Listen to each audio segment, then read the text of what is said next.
જય શ્રી કૃષ્ણ ભક્તજનો, આજે હું તમને એક સરસ મજાનો પ્રસંગ સંભળાવી રહી છું, જેનું નામ છે દેવદત્ત. તો ચાલો આપણે આ પ્રસંગ સાંભળીએ. નહીં, અવાજ સાંભળીને બ્રાહ્મણી જાગી ઉઠી. તે પથારીમાં બેઠી થઈ. દીવાની વાટ જરા ઊંચી કરીને જોયું તો પોતાના બાળકો, એક પુત્ર અને એક પુત્રી ઊંઘતા હતા. પતિ દેવદત્ત પણ મીઠી ઊંઘમાં પડ્યો હોય એમ લાગ્યું.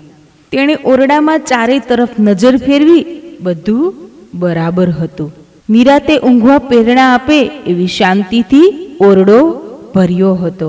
બ્રહ્મણા નહીં તો કહી એણે પથારીમાં લંબાવ્યું. પળ બે પળમાં એની આંખો ફરીથી ઉઘડી ગઈ. તેણે એ વખતે પણ સાંભળ્યું હતું, નહીં નહીં. પતિ સૂતા હતા એ દિશામાંથી અવાજ આવતો હતો. તેણે ઓઢવાનું ફેંકી દીધું અને એ ઊભી થઈ ગઈ. દીવો લઈ એ પતિ પાસે આવી. એ તો નિરાતે ઊંઘતા હતા. બાજુની ઉઘાડી બારી પાસે આવી. જેણે બહાર જોયું તો ત્યાં પણ કોઈ ન હતું. કાળી મેઘલી રાત જામી હતી. વૃક્ષોની ડોલતી ચાખાઓ ઉચ્ચે પ્રકાશના તારાઓની જેમ અંધકારને હટાવવા વ્યર્થ પ્રયાસ કરતી હતી. તેણે પીઠ ફેરવી, વળી ઓરડામાં નજર ફેરવી. હવે બ્રહ્મણા કેમ હોઈ શકે? આ વખતે તો તેણે શબ્દો બરાબર સાંભળ્યા હતા. તેણે કાન વધુ સરવા કર્યા. કાને તો સર્વત્ર સ્થિર થયેલી શાંતિનો સંદેશો આપ્યો. તેણે હવાને સૂંઘી. હવામાં કંઈ હલચલ નહોતી. એ કંઈ નક્કી કરી શકી નહીં. પતિની નજીક સરી તેણે દીવાનો પ્રકાશ તેની સામે ધર્યો. રૂપાળા ગોહરા ચહેરા ઉપર તપસ્વી જીવનની ક્રાંતિ ચમકતી હતી. એ ક્રાંતિને ચૂમવા એના વાકડિયા વાળના ઝુલફા કપાળની નીચે ઢળી રહ્યા. બીડાયેલા પોપચા ઉપર આંખોમાં ચલકતા સ્નેહની છાયા હતી. હરિનામ રટીને મૃદુ બનેલા હોઠ તરફ એનું ઘાટીલું નામક ધન્ય ભાવે ઝૂકી રહ્યું. પ્રેમ ભર્યો ઉમળકો બ્રાહ્મણી રોકી શકી નહીં. દીવાને બાજુના ગોખમાં મૂકી એ પતિની પાસે બેસી ગઈ. પતિને કપાળે પથરાયેલા વાળને ઊંચા કરતી અને મસ્તક ઉપર હળવો હાથ ફેરવતી એ અમીનેશ નેત્રે જોઈ રહી. ના ના, કદી નહીં, હરગીજ નહીં, દેવવત ઊંઘમાં બોલતો હતો. બ્રાહ્મણી ચમકી ગઈ. માથા ઉપર ફરતો તેનો હાથ ઊંચો થઈ ગયો. શું છે? કોને કહો છો? તેણે ગભરાઈને પૂછ્યું. દેવદત્ત જાગી ગયો. તેણે આંખો ખોલી, જાણી હજી એ બોલી રહ્યો હતો, હું નહીં આપું. શું નહીં આપો? પત્નીએ નજીક જોઈ દેવદત્તને આશ્રયથી તાકી રહી. તમે તો મને બધું આપ્યું છે. પછી બાળકોને ઓરડામાં પડેલી વસ્તુઓ તરફ હાથ લંબાવી કહ્યું, આ બાળકો, ઘર અને તમારો સ્નેહ, મને તો બધું મળ્યું છે. એ વાત નથી સાધ્વી. મને સ્વપ્નમાં કોઈ કહી રહ્યું હતું કે પેલો પથ્થર આપણે ત્યાં આવ્યો છે તે જેની પાસેથી લીધો છે એને પાછો આપી દો. એ તો કેમ બને? આપણે એને પથ્થર માની લઈ આવ્યા નથી. સાક્ષાત પ્રભુનો વાસ છે એમાં. એ જ છે પ્રભુ, એમ માની લઈ આવ્યા છીએ. પત્નીએ કહ્યું. એટલે તો હું એ આજ્ઞા નકારી રહ્યો હતો. એ પાછો આપવાની ના કહી રહ્યો હતો. આપે બરાબર કહ્યું. પત્નીને પતિના પ્રત્યેક કાર્યમાં શ્રદ્ધા હતી. પણ તેણે વધુમાં કહ્યું, પથ્થર પાછો નહીં આપો તો તમારી પાયમાલી થશે. એમ સત્યનાશ નીકળી. પતિએ પતિના મોં પર હાથ દાબી દીધો. એવી અશુભ વાણી તમારા મોંમાં શોભે નહીં. પત્નીએ દેવદત્તને બોલતા અટકાવ્યો. પણ દેવદત્તે સ્વપ્નમાં અનિષ્ટની આગાહી બરાબર સાંભળી હતી અને પરિણામની કલ્પનાએ એ કંપી રહ્યો હતો. પત્નીએ એના ખભા ઉપર સ્નેહભર્યો હાથ મૂક્યો અને હિંમત આપતા કહ્યું, જે ઘરમાં સાક્ષાત પ્રભુ વિરાજતા હોય તે ઘર સુરક્ષિત છે. એ ઘરમાં રહેનાર સુરક્ષિત છે. એમનું અનિષ્ટ હોઈ જ શકે નહીં. તમને શંકા છે? તો પછી આ કંપ શો? આ ધ્રુજારી કેમ? તમે એ પથ્થરને પથ્થર તો માનતા નથી ને? ના, એ પથ્થર નથી, કંઈક વિશેષ છે, દેવી વસ્તુ છે. આ બાબતની મને પૂરી ખાતરી થઈ છે. અને દેવદત્તે પૂરી ખાતરી થાય એવું જ બન્યું હતું. થોડા દિવસ પહેલાં એ શાકભાજી ખરીદવા બજારમાં ગયો હતો. ત્યાં તેણે જે જોયું એથી એના આશ્ચર્યનો પાર રહ્યો ન હતો. શાક વેચનારી એક જ તોલથી જુદા જુદા વજનની વસ્તુઓ જોખતી હતી. ખરીદનાર શેર, 2 શેર, 3 શેર લીલોતરી માગે, પણ શાક જોખનારી તો એક જ પથરાનો ઉપયોગ કરતી હતી. તેના તોલમાં જરાય ફેર નહીં, રત્તીનો પણ ફેર નહીં. 1 શેર માગનારને 1 શેર, 2 શેર માગનારને 2 જ શેર, 5 શેર માગનારને 5 જ શેર વજનનું શાક મળતું. ત્રાજવાના એક પલ્લામાં એ એક જ પથ્થર પડી રહેતો અને એના એ જ પથ્થરથી શાક વેચનારી જે વજન ઈચ્છે એ વજનનું શાક બીજા પલ્લામાં જોખાતું. બધાને માટે એ આશ્ચર્ય હતું, કુતૂહલ હતું, નવાઈનો વિષય હતો. દેવદત્તે એક દિવસ એ પથ્થરની માગણી કરી. શાક વેચનારીએ પ્રથમ તો એ માગણીને હસી કાઢી. એ તોલું આપી દઉં તો મારું શું થાય? મારે બીજા કેટલા તોલા ખરીદીને રાખવા? હું રહી અભણ ઓરત, મારાથી એ ન બને. પણ પથ્થરની વિશેષતા દેવદત્તને હૈયે વસી ગઈ હતી. એ માત્ર પથ્થર નથી, કંઈક વિશેષ છે, અદ્ભુત છે. એ હાથ કરવો જ જોઈએ. એણે મનમાં ગાંઠ વાળી ને બીજે દિવસે ફરીથી શાક વાળીને વિનવવા લાગ્યો. મને એ પથ્થર આપ, તેના બદલામાં તું કહીશ એ આપીશ. પણ પંડિતજી, આ પથ્થરો કેમ કરીને આપું? ભગવાને દયા કરીને મને આપ્યો છે. ભગવાને આપ્યો છે? દેવદત્તે પૂછ્યું. હા, કનૈયા જેવો છોકરાએ આપ્યો છે. એ છોકરો ક્યાં મળ્યો હતો તને? નદી કાંઠે. સામેના વાસમાં હું શાક વેચવા ગઈ હતી. શાક વેચીને પાછી ફરી ત્યારે નદીના પટમાં આવી ત્યારે ખબર પડી કે ત્રાજવું હતું પણ તોલા ન હતા. ખૂબ તપાસ કરી પણ મળ્યા નહીં. ચિંતા કરતી, ભગવાનને યાદ કરતી નદી કાંઠે બેઠી હતી. એ વખતે એક છોકરો આવ્યો. છોકરો હતો તો શામળો, પણ જાણે એને જોયા જ કરીએ એવો એ નમણો હતો, મોહક હતો. હું ચિંતામાં ડૂબેલી હતી, પણ એને જોયા પછી ચિત્ત પ્રસન્ન થતાં અનુભવવા લાગ્યું. હું એને પૂછું એ પહેલાં બોલ્યો, લે આ પથ્થરો, બધા કામમાં તને ઉપયોગી થશે. એ દેવદત્તે પૂછ્યું, એ જ છે આ પથ્થર? હા, હું તો એ વખતે એને જોવામાં જ મગ્ન હતી. આ પથ્થર બધા કામમાં કઈ રીતે ઉપયોગમાં આવશે એ પૂછી શકી નહોતી. હવે તો આ પથ્થર મેળવવો જ એવી દેવદત્તને તાલાવેલી લાગી. એ વધુ નરમ બન્યો. વાણીમાં નરમાશ અને વિવેક ઉમરી કહ્યું, બહેન, હું બ્રાહ્મણ છું. આ પથ્થર મને આપશો તો હું એને પ્રભુની સાક્ષાત મૂર્તિ માની એની પૂજા કરીશ. તમારાથી વધુ સારી રીતે એને સાચવીશ એવું ફળ તમને પણ મળશે. એ સાચું, પણ બદલામાં તમે કહેશો તે હું આપીશ. દેવદત્તે તરત કહ્યું, મારી ઈચ્છા જાત્રાએ જવાની છે. યાત્રાનો ખર્ચ આપશો? કેટલો? શાકવાળીએ જે રકમ કહી તે આપવાનું દેવદત્તે કબૂલ્યું. ઘેર આવી પત્નીને બધી વાત કરી. પત્ની ડાહી અને પતિપરાયણ હતી. ખરા અર્થમાં સાથ આપનારી સાથીદાર હતી. કરકચરથી એકઠી કરેલી મૂડી એણે પોતાના હાથમાં મૂકી અને એ પથ્થરને ભક્તિપૂર્વક, શ્રદ્ધાપૂર્વક લઈ આવવા વિનંતી કરી. દેવદત્ત એ પથ્થર લેવા ગયો ત્યારે બ્રાહ્મણીએ ઘરને સાફ કર્યું, આંગણું સાફ કર્યું, ગંગાજળ ચાટી બધું શુદ્ધ કર્યું, આંગણામાં રંગોળી પૂરી, બારણે તોરણ બાંધ્યા, ઘીના દીવા કર્યા, સુવાસિત અગરબત્તીઓ સળગાવી. પથ્થર નહીં પણ પ્યારા પ્રભુની મૂર્તિ જ આવી છે એવા અડગ વિશ્વાસથી એનું સ્વાગત કરવા બારણે આવી ઊભી રહી.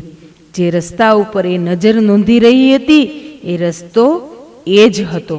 આજુબાજુના મકાનો પણ એ જ હતા. વૃક્ષોની ડોલતી ઝૂલતી ડાળીઓ પણ એ જ હતી. અહીં તહીં ઉડતા આંગણાના પંખીઓ પણ એના એ જ હતા. પણ બ્રાહ્મણીની આંખનો રંગ આજે બદલાઈ ગયો હતો અને એ રંગ એના હૈયાના ઊંડાણમાંથી પ્રગટ થતો હતો. બ્રાહ્મણીની આંખો જોઈ રહી હતી કે સૃષ્ટિ નવજીવન પામી છે, નવા ચેતનથી, નવા રૂપથી, નવા રસથી ખીલી ઉઠી છે. હર્ષનું સ્મિત બ્રાહ્મણીના ચહેરા ઉપર ચમકી રહ્યું અને એ ચમકની અસર નીચે હવા પણ હિના જેવી સુગંધ પાથરી રહી. માનવીની પાસે અઢળક સંપત્તિ હોય પણ એમાંથી સત્કાર્ય માટે મુઠ્ઠીભર પણ જે વાપરી જાણે તે એટલા જ ધનનો ધણી છે. બાકી તો એ સંગ્રહ કરનારો છે, મોહને માયાને સાચવી રાખી પાપ આચરનારો છે. એ જ અર્થમાં બહુ વર્ષો સુધી જીવવું, હેતુ વગરનું જીવન જીવવું એ સર્જક પ્રત્યેનો દ્રોહ છે. બ્રાહ્મણી આજે એના જીવનની ખરી પળ જીવવા જેવી પળ જીવી રહી હતી. પથ્થરને પ્રભુ માની એને સત્કારવા ઊભી હતી. પરમ તત્વથી વિખૂટા પડેલ અને ભવાટવીમાં ભટકતા જીવને માટે આનાથી વિશેષ, વિરલ અને દુર્લભ પળ બીજી કઈ હોઈ શકે? બ્રાહ્મણીએ એ તરફ જોયું તો એક કામણગારો છોકરો મરક મરક હસી રહ્યો હતો. આંખોમાં ત્રિભુવન ડોલાવાની મોહિની ભરીને ઊભો હતો.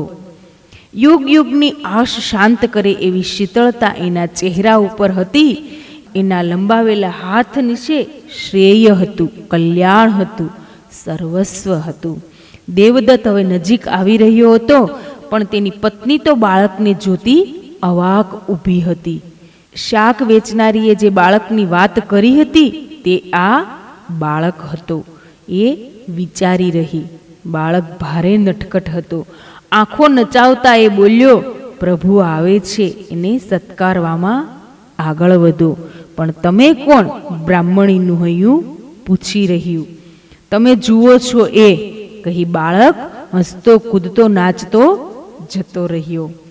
બ્રાહ્મણી એની પાછળ દોડી, દેવી આવ્યો છું.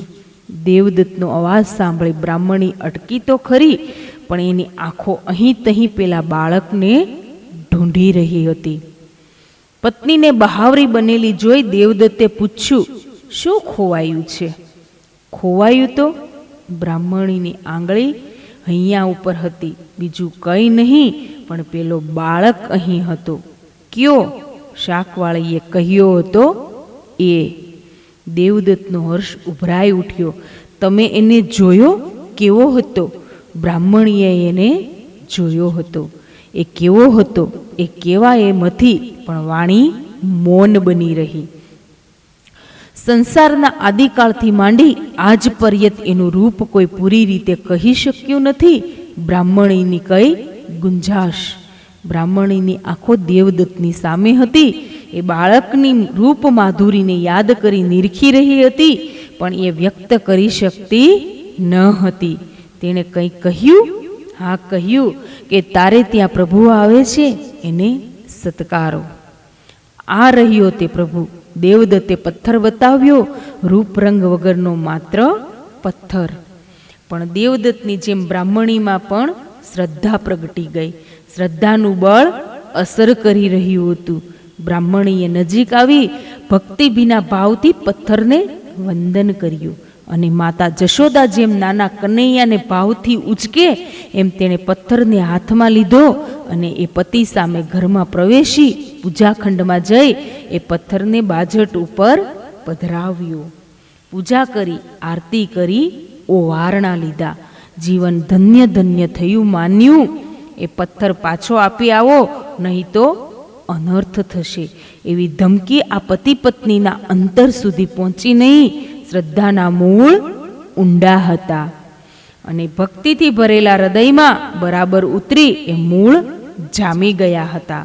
પત્નીનો હાથ પકડી દેવદત્તે કહ્યું, એ હવે પથ્થર નથી પણ પ્રભુ છે, એને કેમ છોડું?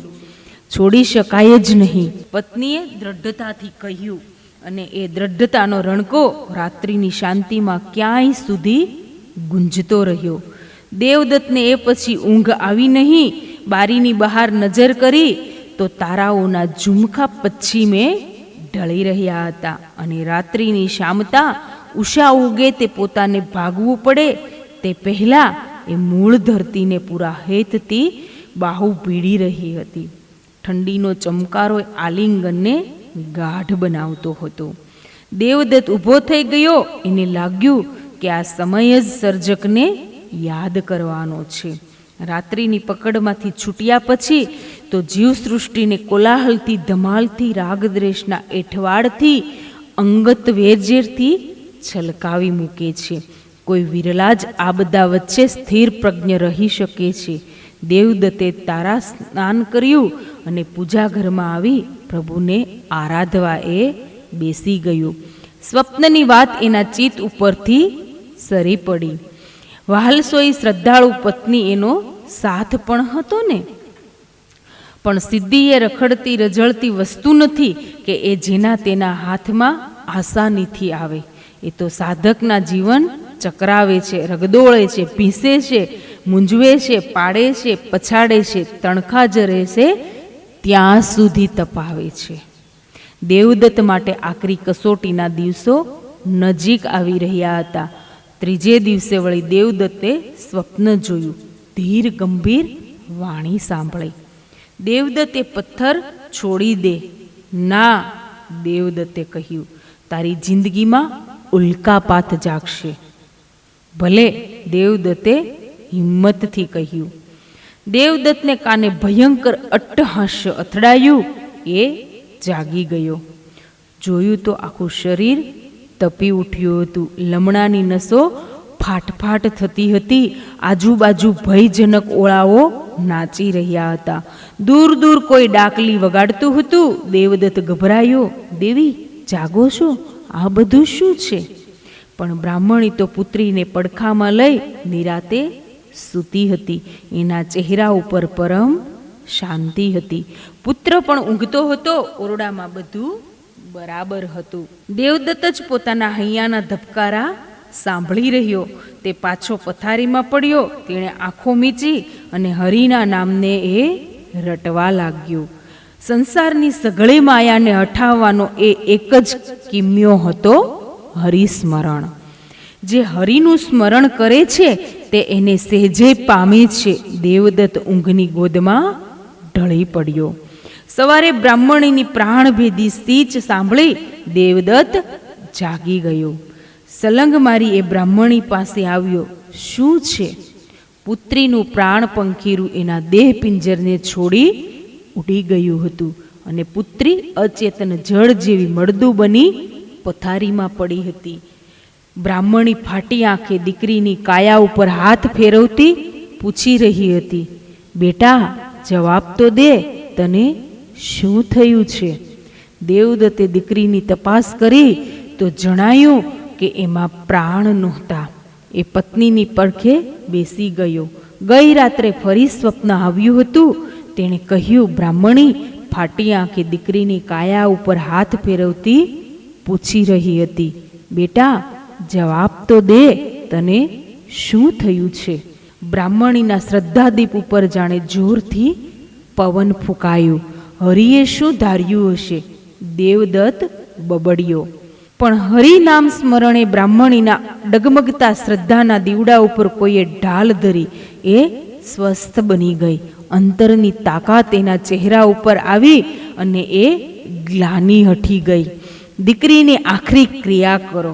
બ્રાહ્મણીનું પરિવર્તન જોઈ દેવદત્ત પણ સ્વસ્થ થયો, કઠણ બન્યો. મૃત દીકરીને સ્મશાને લઈ ગયો. છેલ્લી વિધિ કરી અને પાછો ફર્યો. સ્નાન કરી સીધો પૂજા કરવા બેસી ગયો.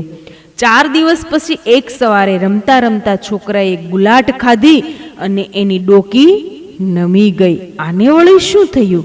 કહેતા પતિ પત્ની બહાર દોડ્યા. પુત્રને ઉચકી ખોળામાં લીધો, પણ એમાં જીવ ન હતો. બંનેનું હૈયું હાથ રહ્યું નહીં. આંસુની ધારા નીચે દીકરાનો મૃતદેહ ભીંજાવા લાગ્યો. ડુસકા સાંભળી આજુબાજુથી માણસો દોડી આવ્યા. પરિસ્થિતિ જાણી બધા કકળી ઉઠ્યા. તમારા ઉપર તો કોઈ કુદરતી કોપ ઉતરી આવ્યો લાગે છે. અને લોકવાણીને સમર્થન ન આપતું પેલું ભયંકર અટ્ટહાસ્ય ફરીથી દેવદત્તને સંભળાયું. બ્રાહ્મણીના હૈયા ઉપર કોઈએ જોરથી હથોડો માર્યો. એ મૂઢ બની બેસી રહી છે. નાનો છોડવો વાવ્યો હોય અને એ ઉખડી જાય, ઉપડી જાય તોય ચિંતા રહે છે. દીકરો અને દીકરી પેટના ઝીણા અકાળે ઓચિંતા જતા રહે એ ઘા જીરવવો માવતર માટે સહેલો નથી. ઘડીભર તો જગતમાં બધે સુમસામ લાગે છે. શૂન્યતા સિવાય કંઈ દેખાતું નથી. અંતરમાં કાળી અકથ્ય વેદના એવી તો ઘૂમરીએ ચડી છે કે પ્રાણ જાણે કટકે ને કટકે કપાતો લાગે છે. માવતરની આહ અને એની અરેરાટી ઠાલવવા જગત એ વખતે છાકડું લાગે છે. દીકરાને અગ્નિદાહ આપી દેવદત્ત ઘેરે આવ્યો ત્યારે એ નિષ્પ્રાણ જણાતો હતો. આઘાતથી અવાક બની ગયો હતો. આપત્તિ સહેવાની વાત કરવી અને આપત્તિ આવે ત્યારે સહેવી એ બે વચ્ચે ઘણું અંતર છે. સહન કરવાનું આવ્યું નથી ત્યાં સુધી સહન કરવા કેટલું મજબૂત મન જોઈએ, કેટલી માનસિક તૈયારી જોઈએ એની કલ્પના થઈ શકતી નથી. દેવદત્ત પત્ની સામે જોયું, પત્નીએ પતિ સામે જોયું. એકબીજાની આંખોમાં નિરાશા, હતાશાની સાયા બંને જોઈ રહ્યા. ઘરની ભયંકર એકલતા એ બંને નજરો વચ્ચે જાણે કાંટા ભૂકી રહી.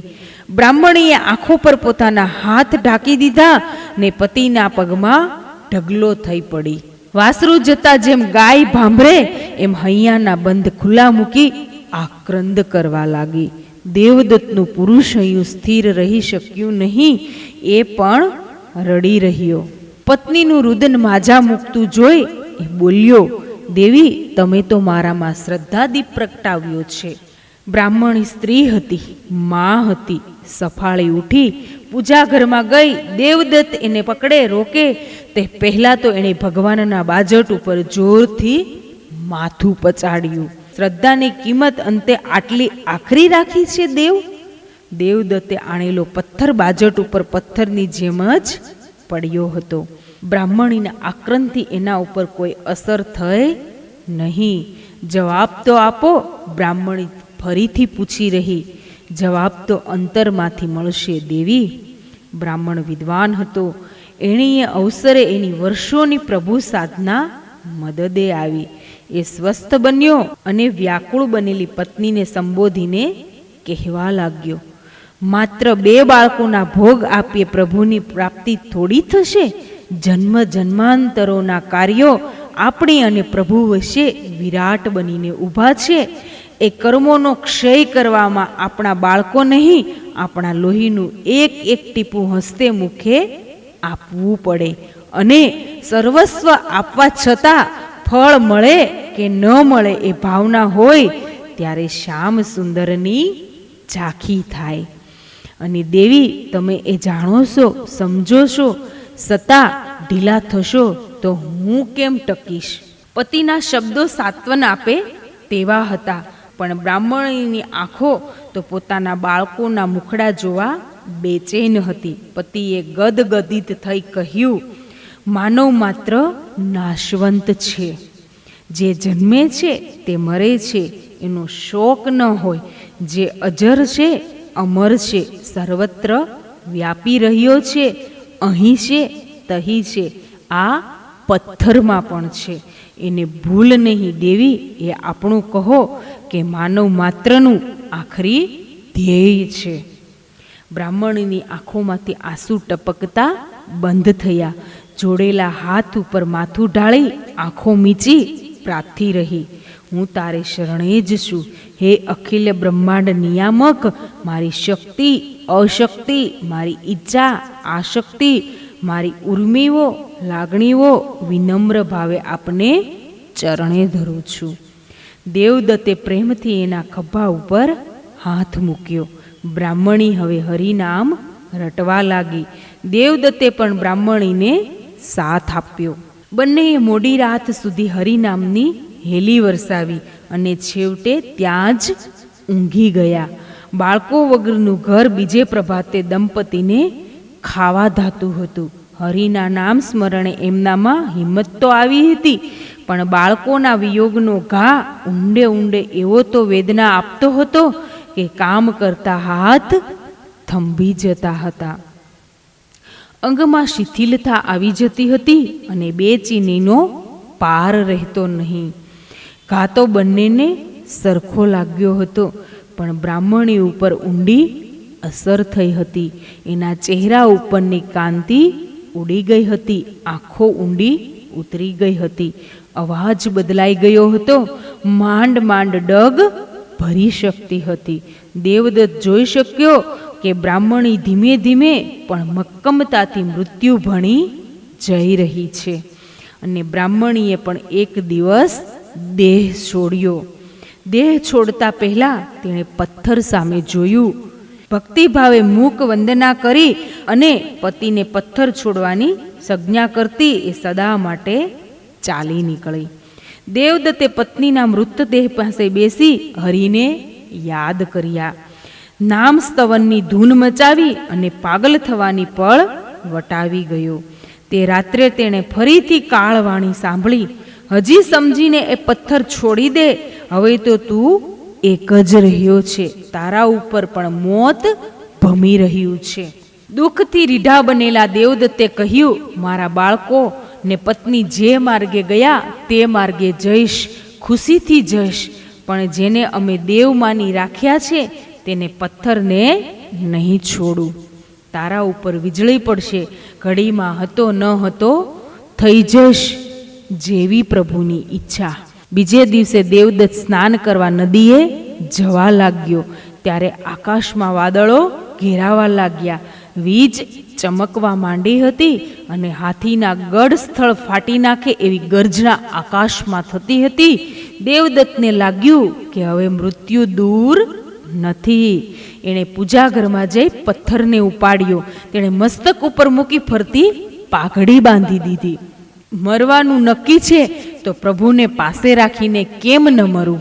નદીને માર્ગે જતા મેઘ ખાંગો થઈ વરસવા લાગ્યો. વીજળીના ચમકારાથી ધરતી પ્રકાશવા લાગી. પ્રભુને લીલાને નમસ્કાર કરતો અને પ્રભુનું નામ રટતો એ વૃક્ષ નીચે ઊભો રહી ચારે તરફ જોવા લાગ્યો. આગળ વધવું અશક્ય હતું. બધી બાજુ પાણી ચલકાવા માંડ્યું હતું. નદીએ જવાનો માર્ગ રહ્યો ન હતો. વરસાદના પાણીથી તરબોતર થઈ ગયો હતો. ઘેર પાછા ફરવા તે વિચારતો હતો. એ જ વખતે આંખો પ્રકાશથી અંજાઈ ગઈ. બાજુના વૃક્ષ ઉપર વીજળી ત્રાટકી હતી.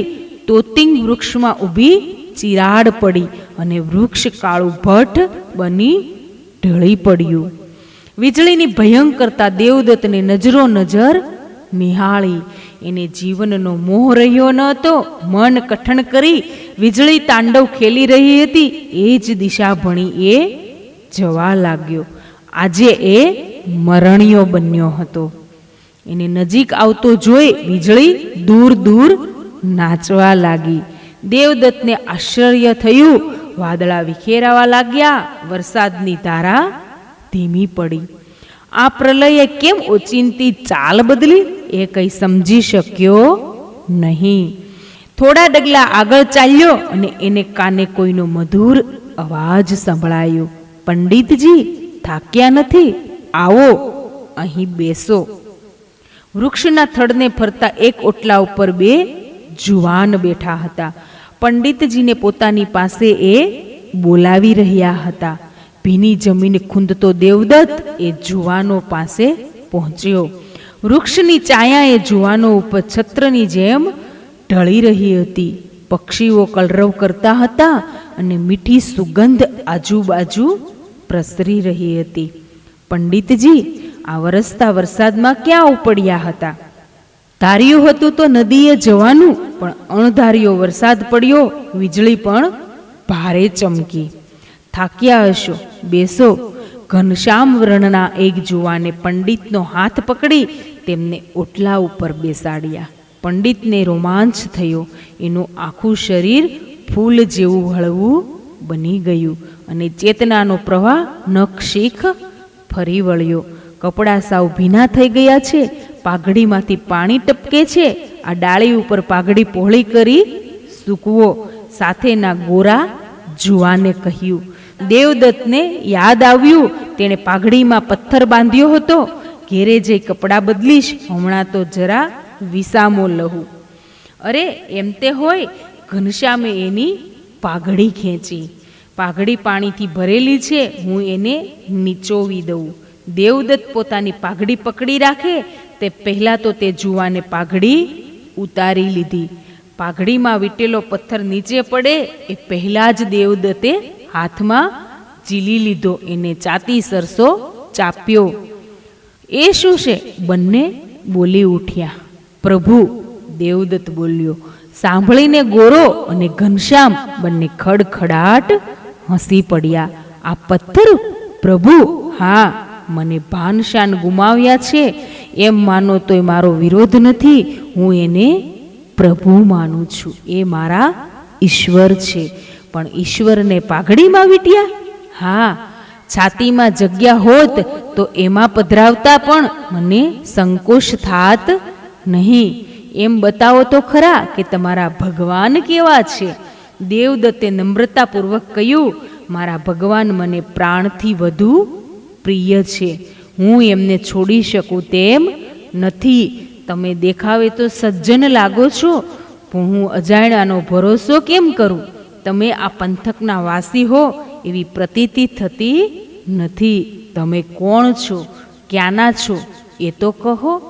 વૃક્ષોની ડાળીઓ ઉપર કૂદતા ખેલતા પક્ષીઓ જ્યાં એ જુવાનો ઊભા હતા ત્યાં તેમના ચરણ પાસે આવી ચાંચ ઊંચી કરી હવે એક ધ્યાને જોઈ રહ્યા હતા. વૃક્ષની ડાળીઓ નીચે વધુ નીચે વાયુ ઢોળતી હતી. ખરતી મંજરીઓને ઝીલતી ધરતી ગૌરવ અનુભવી રહી હતી. અમે અહીં નજીકમાં જ રહીએ છીએ, અમારી સાથે આવશો? પરિચય ત્યાં થઈ જશે. મારા પ્રભુને છીનવી નહીં લ્યો ને? દેવદત્ત હજી એ પથ્થરને હૈયા સરસો ચાપી રહ્યો હતો. જુવાનો હસી રહ્યા. એમના ખોળામાં માથું મૂકવાનું મન થાય એવું નિર્દોષ એમનું હાસ્ય હતું. એમની આંખોમાંથી કરુણા ઝરી રહી હતી. દેવદત્ત એમની સાથે ચાલ્યો. પોતાને ઘેર તો હવે કોઈ હતું નહીં. ઘરની એને જરાય ચિંતા નહોતી. આ જુવાનોનું આકર્ષણ પણ ભારે હતું. દેવદત્તે ફરીથી પથ્થરને માથા ઉપર વીંટી લીધો અને શામળા જુવાનનો હાથ પકડી એ આગળ વધવા માંડ્યો. પૂર્વ દિશા ભણી તેઓ પંથ કાપતા હતા. વરસાદના પાણીથી સ્નાન કરી તાજા અને લીલાચમ બનેલા વૃક્ષો સહૃદયી સ્નેહીઓની જેમ શોભી રહ્યા હતા. દૂરથી વીણાનો હૃદયદ્રાવક સૂર સંભળાતો હતો. તે જુવાનો સાથે દેવદત્ત થોડીવારમાં એક વાટિકા પાસે આવી પહોંચ્યો. વિવિધ રંગબેરંગી પુષ્પોથી સુશોભિત એ વાટિકામાં પગ મૂક્યો કે દેવદત્ત જાણે ભાન ભૂલ્યા. મયુરો નૃત્ય કરતા હતા. પંખીઓ સુરીલા ગાન ગાવામાં એકતાન બન્યા હતા. માતાને ગળે બાળકો વળગ્યા હોય તેમ નાની વેલીઓ રમ્ય આવાસની બારીઓ ઉપર ઝૂલતી હતી. ચારેય તરફથી ખુશ્બુ છૂટતી રહી હતી. તમે અહીં રહો છો? દેવદત્તે મુગ્ધ બની પૂછ્યું. અંદર તો આવો. જુવાનોએ તેને અંદર ખેંચ્યો. દેવદત્તે અંદરના ખંડમાં પગ મૂક્યો અને દ્રષ્ટિ કરી તો આભો બની ગયો. સ્વચ્છ શ્વેત આરસની ફરસબંધી ઉપર રત્ન જડિત સિંહાસન સામે જ જળહળા થઈ રહ્યું હતું. સિંહાસન ખાલી હતું. દેવદત્તે પૂછ્યું, આ કોનું સિંહાસન છે? પણ કોણ જવાબ આપે? બંને જુવાનો અદૃશ્ય થઈ ગયા હતા. એ ચકિત થઈ ક્ષણભર થંભી ગયો, પણ સિંહાસનની અદ્ભુત શોભા એને નજીક ખેંચી રહી. એ સિંહાસન પાસે આવી ઊભો. સિંહાસનને ધ્યાન ધરીને જોયું. દીપમાળાને પ્રકાશિત જોઈ ખંડમાં દ્રષ્ટિ કરી તો કોઈ નહોતું. ઓચિંતો એને વિચાર સ્ફુર્યો. પાઘડીમાં સાચવી રાખેલો પેલો પથ્થર તેણે હાથમાં લીધો અને સિંહાસન ઉપર જ એને પધરાવવા એ આગળ વધ્યો. તેણે એ પથ્થરને જ પરમેશ્વર માન્યા હતા અને એ સિંહાસન ઉપર જ શોભે. શ્રદ્ધા જળથી એને ભીંજવતો એ સિંહાસન પાસે ગયો અને એ પથ્થરને સિંહાસન પર મૂકી નત મસ્તકે વંદી રહ્યો. હે દયાધન, તું મારું સર્વસ્વ છે અને હું તારે શરણે છું. તારા ચરણ કમલના દર્શનની મને પ્યાસ છે અને એ પ્યાસ તારા સિવાય બીજું કોણ સંતોષશે? પ્રાર્થના પૂરી કરી દેવદત્તે ધીમેથી આંખો ખોલી તો સિંહાસન પર પથ્થર ન હતો, પણ સાક્ષાત લક્ષ્મી નારાયણ હસી રહ્યા હતા. પ્રભુ આપ એ માંડ બોલી શક્યો. પ્રભુની રૂપ માધુરીનું અમૃતપાન કરતા એ દેહભાન ભૂલવા લાગ્યો. એ વખતે તેણે સિંહાસનની પાછળથી આવતી પોતાની પત્ની જોઈ. માતાનો હાથ પકડી દીકરો અને દીકરી નજીક આવતા હતા. દેવદત્ત હવે ખરેખર ભાન ભૂલ્યો. લાકડી પડે તેમ પ્રભુના ચરણમાં એ પડ્યો અને પ્રભુની અપાર કરુણા એના પર વરસી રહી. જય શ્રી કૃષ્ણ.